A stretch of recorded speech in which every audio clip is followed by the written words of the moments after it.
So far, Audi had nothing directly against the BMW X4 or the Mercedes GLC Coupe. Well, now they have. This one is the new Audi Q5 Sportback, this mid-size SUV coupe, the cut-off version, and we are going to take a detailed look. This one already profiting from the Q5 facelift we brought to you recently, and now join us here. Thomas in front of the camera, join us behind. Exterior and interior and everything else you need to know about the Q5 Sportback in Full HD, full screen and full length. Let's go.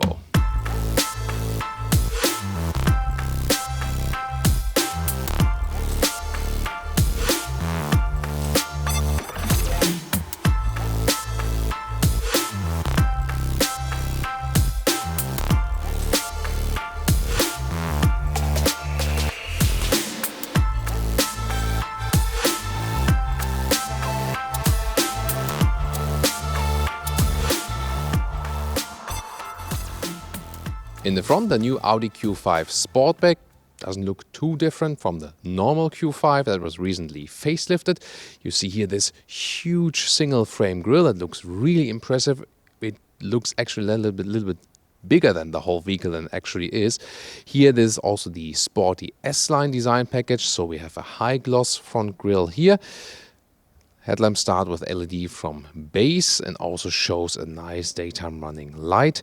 And option you can get the matrix LED. In the lower part, really prominent design features. This is not an air intake or something. The fog lights are being housed here, and there's also then a contrasting spoiler here in the front, which has a matte finishing right here. And we have a beautiful blue color here for today, which we here used to call Thomas Blue. The length is at 4.69 meters.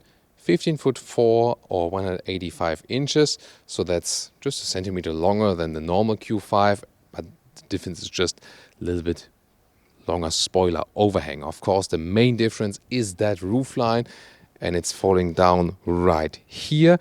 So similar to the other SUV coupe competitors. However, it does not have this very round look. So Audi doesn't do that. It didn't do that with the Audi Q8, for example, if you compare it with the Q7. So whereas BMW more goes for a round shape in the rear, then here a more angular look still. And it's a really beautiful design line here. You can see above the door handle, but then it looks like from the light it would be in two, but it's actually just that one design line. So very clever playing with light and shadow, and it's continuing all the way here to the rear. The wheels are beginning a step higher than with the normal Q5. So the Q5 Sportback starts directly with 18-inch and up to 21-inch, and these are indeed the biggest wheels that are available, so very strong styling. S-Line badge right here, and also a contrasting spoiler, and the contrast of gray or silver and this very strong blue tone that works very, very well. The question is, do you like here the Q5 Sportback better than the normal Q5? Would like to hear your opinion on that. Now to the rear, which also has this very distinctive character. We know the Q3 Sportback also looks somewhat similar, and maybe you've seen here, when I approach the vehicle, then the tail lamp shows me that I'm approaching it, It's sometimes a little bit, going back and forth, because I'm obviously not as big as a vehicle, but the reason behind it, that when the vehicle approaches from the rear, it also signalizes this vehicle like, you're getting closer to me, and there are different effects from this OLED. So these organic LEDs, this is another option you can pick. You can also go for that if you haven't picked the matrix LED in the front, so it's a separate piece you can also book with this vehicle, also with a normal Q5 facelift. And they really look very, very flat and very, very well integrated, a very modern look, definitely. And once again, you can see this falling roofline right here, and with these like side spoilers, so to speak. In the rear, this is very interesting, because finally someone did not go for fake exhaust, so no job for the Autogefühl fake exhaust police today. Get a silver contrast and like a massive diffuser style in the rear, but the real exhaust is just underneath, and there's no fake exhaust, and I think it's really not needed. This car shows you do not need any fake exhaust. It's fine just as it is. We're soon also going to talk about the engines, and let me talk about the suspension already. You have a base suspension for the normal Q5, and this one, the Q5 Sportback, starts with a fixed sport suspension. And optional, you can go for an adaptive suspension, and optional for an adaptive air suspension. That would be the most comfortable, but also the most cost-intensive option. And when you went for the matrix LED option, you can see here you also get the cascading turning indicators. A very beautiful job, both in the front and also here in the rear. And yeah, together with this playing of the OLEDs. Again, it's just jumping because we are here behind the car as persons. It would be staying like this if we were a vehicle, which we are obviously not. As for engines, both with petrol or with diesel, you get 2-liter 4-cylinders or 3-liter 6-cylinders. This one here, for example, being a 45 TFSI, that means 265 horsepower for this 2-liter 4-cylinder turbo petrol engine with all-wheel drive, front plus rear on demand. And the 3-liter 6-cylinders, they have the classic quattro system, so rear wheel biased all-wheel drive. And there will also be the SQ5 models in Europe. There will still be the SQ5 TDI, the diesel. In the US, for example, you get the SQ5 as turbo petrol engine. So not a real difference from the normal Q5. As for the engine lineup, the only difference is the entry-level diesel with the lowest horsepower figure is not available for the Sportback here, but you still get an entry-level diesel then with front-wheel drive. And for a lot of the engines, you also get a mild hybrid technology, and based on the 2-liter TFSI, there will be 2 plug-in hybrid versions.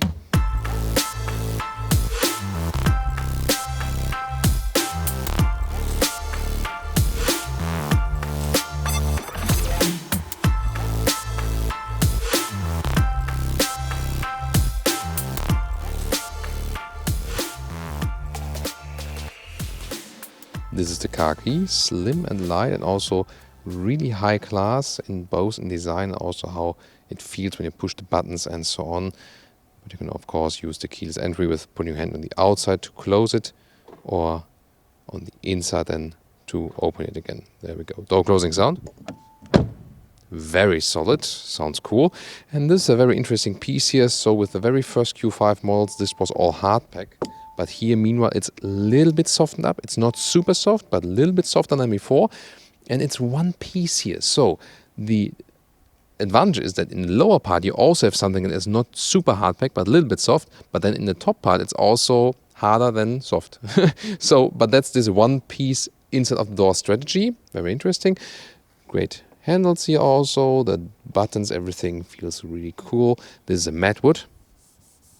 Real matte wood insert. There's also high class, of course, different decal elements available. Alcantara, and here on the inside, different trims available for that too.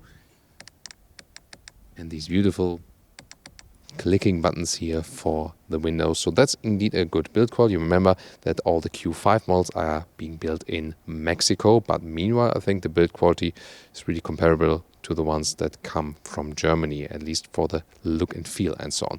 This is the interior. In the front, it reminds us really of the normal Q5 facelift. Of course, they are, not so far away from each other, and you won't feel such a difference in there. Steering wheel, they're also with a sporty design with a flat bottom. And once again, Audi shows a very clean and simple interior, but it also makes it beautiful. So, but the seats here, you can either have a base seat or a sport seat. For the normal Q5 here, we have the sport seat with more, bolstering here at the side. And in Germany, you can also get fabric seats, or the sport seat you can also get with microfiber, Dynamica. They switched to the Dynamica company now for the supplier. Unfortunately, most of the time they do have animal skin share or all the way here as it is right now, and also the US models cannot be bought with fabric. So here in the mid-size segment, at least for the SUVs, Audi is not showing much alternatives. Let's get inside. And the seat form itself is quite comfortable here, and you also have enough space with 1.86 or 6'1". Leaves a lot of headroom still. This is a vehicle without a panoramic roof here at the moment. You can also get one. Nice that we have the bright ceiling, so at least, it's still bright here, although we don't have a panoramic roof. If you go for a panoramic roof, it's always, matter of philosophy if you like it or not. Again, a good seating position here. We also have an electric steering wheel here, so it goes up and down and also in and out. And soon we're going to talk about all these instruments and so on. Interior overview here with the soft touch dashboard. Then you can see here the infotainment system sticks out. Since the recent Q5 facelift, the Sportback now also gets this 10.1-inch screen, always in this size, just with different content on it. Left side would start with analog instruments and then optionally these 12.3-inch virtual cockpit instruments, and they're really impressive. You can also switch the styling, zoom more details to the screens. Steering wheel has a good size here, very compact. Right side you control the volume, left side you control the digital instruments. The whole user interface is very simple and straightforward, and also you can very easily reach this touchscreen here while sitting here.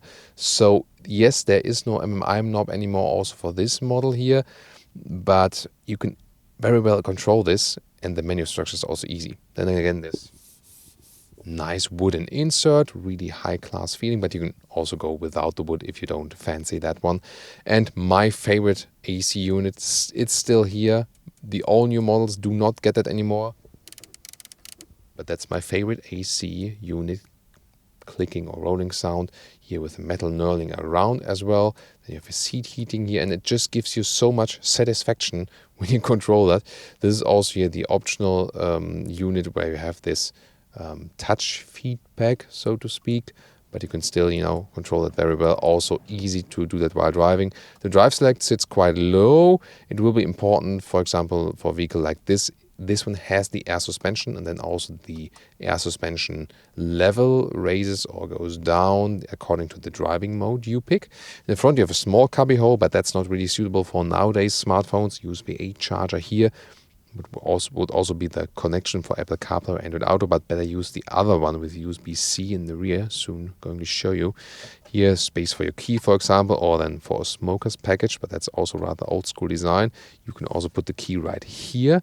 And the co-driver still has a metal knurling volume knob, but you can also reach over and control it as a driver. However, at the steering wheel, it's easier than.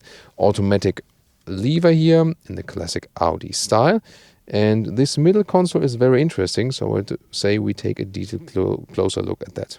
This lower middle console features some very fancy stuff. First of all, there's this armrest. You can also adjust it in the height, and you can also put a little bit longer or shorter once again, and then there's space for your smartphone. This is also a inductive charging pad, and yes, I finally got my cork cover renewed. You requested that. Now it looks fresh and bright. Yeah, just like this natural styling here. Here again, this inductive charging that works, but I usually put the cable because the cable connection to the CarPlay is more stable. This top part you can slide. Then you have the USB-C connector right here, and this also connects it to the CarPlay. And in the front there are the cup holders, adaptive, and also cooled or heated, so this is possible. Then you can see here this area then that has metal, and it also can transport either the cold or the warm temperature.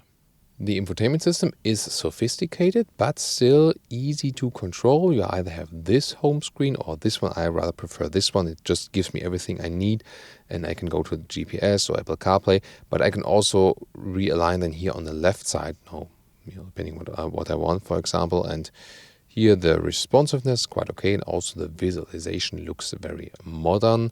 The car select here, that is, for example, then for the drive select, you can have it right here once again. Also pick it here in the screen then for the suspension settings, relevant for adaptive suspension and for adaptive air suspension. Then the Apple CarPlay integration looks like this, very well done. And Apple CarPlay also works wirelessly, Android Auto available cable only. And this optional Bno Sound System delivers you a very nice sound. I set all the 3D settings to maximum, and therefore we also have a nice experience then here. So yeah, it's a very expensive option, but it would probably very old classic, you should listen to this sound. Probably also one option I would definitely go for. And here again, the hotkeys also on the left side. Once again, either to the CarPlay, you can either have this Bluetooth speaker button then, or directly put a CarPlay shortcut in here, or then again to the GPS. Overall, very satisfied with this infotainment system. Virtual cockpit, very well to control, easy, straightforward. Zoom in and out with your left thumb at the steering wheel, with this jog wheel. You can change the content here on the inside as well, or you can change it to the view with the whole map view. So that is possible. That's the most practical thing, by the way. And check engine light is always on when the car is powered, but when you put on the engine, then it will disappear, so it's perfectly normal. Then look at this area here, because there, when I switch to the sport gauges in the central MMI, there we have a sportier look right there. That's just a minor change, but you could also go for the whole dynamic view. This looks really different then. You can still have a map view all over the place, but then have more this tech view, I would call it. But I honestly prefer the more classic way in this case. Do you? The route is being calculated. There we go, with the head-up display, with the speed, for example, and when I set a GPS route, we also have some signaling arrows. So is there any compromise for the rear? First of all, in design, here, this is then the same, is it the same material really as in the front? That's a tough question. Yeah, I think it's the same material, so it's rather hard, but not the hardest material I felt. Yeah, could be softer, definitely. That also a clean design here, and for the rear, this could very well be a normal Q5 as well. The question is, what about the headroom? Because you remember the roofline is falling. So what's happening? First of all, enough knee room. So that's when I would be driving, and the rear part of the seat can be adjusted like this, more upright or more backward. And also we can slide this bench forward and backward. So very practical thing to make the trunk a little larger or not. And now when I put my spine up, it's actually no problem. So I still have enough headroom here. So sitting here in the rear is just as good as with the normal Q5 here in the Sportback version. The middle console is quite substantial. This also offering an all-wheel drive. You can also sit in the middle seat, however. And here there are two USB-A chargers in the rear, and you can also get a separate climate unit. Here also with a nice clicking sound. So that's what I like about the not all new models. Here we have more buttons, and again these nice clicking buttons. Yay! And last but not least, in the middle part here we can put up cup holders, and once again also how this one is processed. It's a very solid build quality once again. So so far good impression. Isofix at the outside seats, and we can also fold the seats with these handles here. It's not only for adjusting, but this will also to fold everything. But yeah, that's a little bit suicide when sitting here myself. And now to the rear. Electric hatch is standard, and here we go. And everything you see, also the whole lights are being folded up. That's like typical Q5, that you have this empty area here because the lights are being built in the hatch. And capacity wise, you lose 40 liters comparing to normal Q5, 510 liters, and then up to around 1,500 liters. The normal Q5 is a little bit more than that. This one here is a little bit less than 1,500 liters, but you can easily live with that. Put a backpack inside here, and the only thing you do lose when you put everything like in the very rear, and then you lose a little bit of height right here. That's the thing that is the disadvantage, but it still works. Put it like this, and then it's already is quite okay. Here, a nice cover here, also with rails at the sides. You release the seats either from the rear compartment or just from here then, and that's also a practical solution. You would push them down, and for example either with your luggage or go around and then push them like this. And some measures here. The 1 meter width is like this, so that's easily reached, and the normal trunk length is also about 1 meter. That's also a good result. And so the height right here, at this very rear part, this is still 45 centimeters, so it's totally fine. And here we are already about 55 centimeters below the cover. So again, I think this is a compromise you can easily live with if you really prefer this design. And the total length then to the seats, as we would be driving, is a little bit less than 1 meters 80. So overall, a very well usable vehicle. And now to our conclusion for today with the new Audi Q5 Sportback. This body form, this mid-size SUV coupe or SUV coupes in general, they really split opinion. It's really love or hate. So some say it's just more beautiful, it's just sportier and so on. It's more dynamic, you just have more emotional connection. Others say, I prefer the practicability of the classic SUV building form, or maybe even detest this look. So it's really up to you. It's more a design cue. Definitely from the front, a very beautiful piece here, especially with this facelift changes. If you look at the normal Q5 model, also very beautiful Thomas blue color here for today. In the rear, yeah, I mean, I find the normal Q5 more beautiful, but I really would like to hear your opinion of that in the comments. From the interior, a great build quality, as we know from Audi, really sophisticated feeling. The only things that are missing is that you also get in high trim levels some more alternatives to the animal skin surfaces. Other than that, you also have decent space on the inside, and even here in the Sportback model, you do not lose too much trunk space, just a little bit in the height in the very rear area, but it's not that it would change the total, everything of the vehicle. It's more than, again, a styling decision. So, what's your take? Join us in the discussion. I hope you enjoyed our tour here for today, and of course, next time we will drive this thing. See you later, or see you next time.